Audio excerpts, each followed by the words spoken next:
How bad was the assassination on your career from the media that you say? Because back then, bro, like they were going at you every weekend. I cannot be assassinated.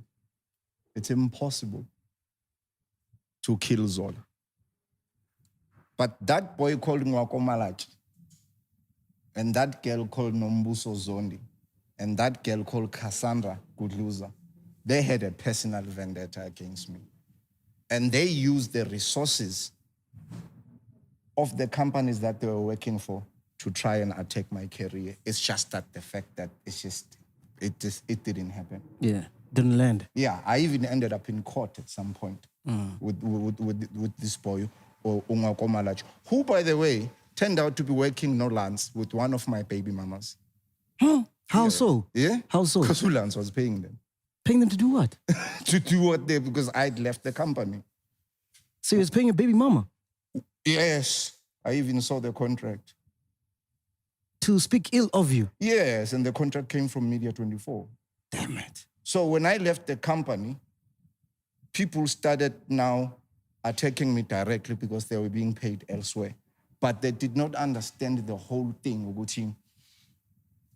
Say like, if you baby mama, and then you attack me. At some point, it's over my results. Yes. And the people that are paying you to attack me are not always gonna be there. Yeah. You're gonna end up with me, and then says Nenking Ayomdwana, and then says attend the child court. And those people who are paying you are not always gonna be there. So when you act out of anger, eventually it comes back to bite you. That's basically how it is. So whoever got paid to say whatever they wanted to say, Zola, or whatever was composed ngami that they needed to say, it's now come back to bite them. Because the truth is coming out. That's basically how it is. Even if the truth doesn't come out, the fact is that if I'm making 500,000 a month and you attack me, right? I'm gonna end up at 50,000 a month. And at 50,000 a month, you're the one who's gonna suffer. And at this time when this is happening, you can see what's happening, but no one believes you. I can see it, and I told people in time, we would be too careful, but we did not have these resources. They did not exist. If we had these resources some 20 years ago, we would have fixed it. But they just did not exist. Yeah.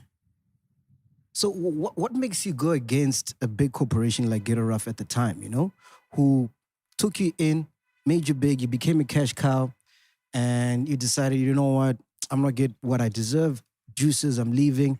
At the time, do you think you made the right move in hindsight? That's why. I'm from Ghetto Rough. I'm from a ghetto that's very rough. You're a product of that. Zola. Yeah. So I'm Ghetto Rough before Ghetto Rough. Right? Yeah. I needed back then in the days, you couldn't license yourself. You needed to get a record deal. Oh, okay. You couldn't just go on the internet and post your song. You couldn't. Yeah. So now, when you get a record deal, it depends which end of the stick are you getting? Yeah. Right? There's this thing they call fine print. 100%. People can fuck you up. Yeah. Really good. Uze uvuke uthole ukuthi I'm not next. they own 80% of your shit. And then sometimes you wake up after 20 years and find out that somebody owns most of your work. And it's on fine print. Yeah, what we call intellectual property. Yeah. Okay. Yeah. And then when you try to reverse that and fight that back, things can end up very badly. How much, at your height, at the height of your career, how much was Ghetto Rough making from you? That's the thing I was trying to find out 2 months back at Samro. Yeah. All they had to do at Samro was to turn the screen around and show me how much Ghetto Rough is still making out of me. And they told me which they can't. So as an artist like South Africa, when you go to Samro and you ask them to show you the numbers, they actually refuse. So nobody knows how much they are making. What do you think the solution is, man? Because we've seen this movie too many times, bro. It's like this thing, okay, podcast.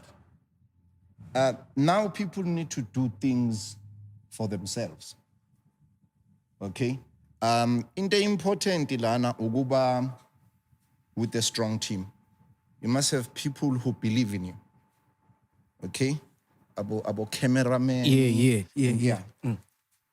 Once you have a strong team, then you can do things yourself. Are you cool with Lunston? Lance has got a special place in hell. Like where there's most coal, that's where he's gonna go and burn. He's destroyed so many people, it's not funny. He's unable to destroy me, but I know a lot of things about other artists, the ones that I even found. I found Ed Ghetto Rough before me, okay? And they are way older than me, and they have nothing to show. Yeah. So he's got a special place in hell. You haven't seen him, spoken to him? No, but he's been speaking to people who are trying to speak to me. We know for a fact that some of the things, or most of the things that happened in the media actually came through him, because immediately he leaves the office, Media 24, journalists start calling me, would say Lance was here and he was doing this. So that's what he does.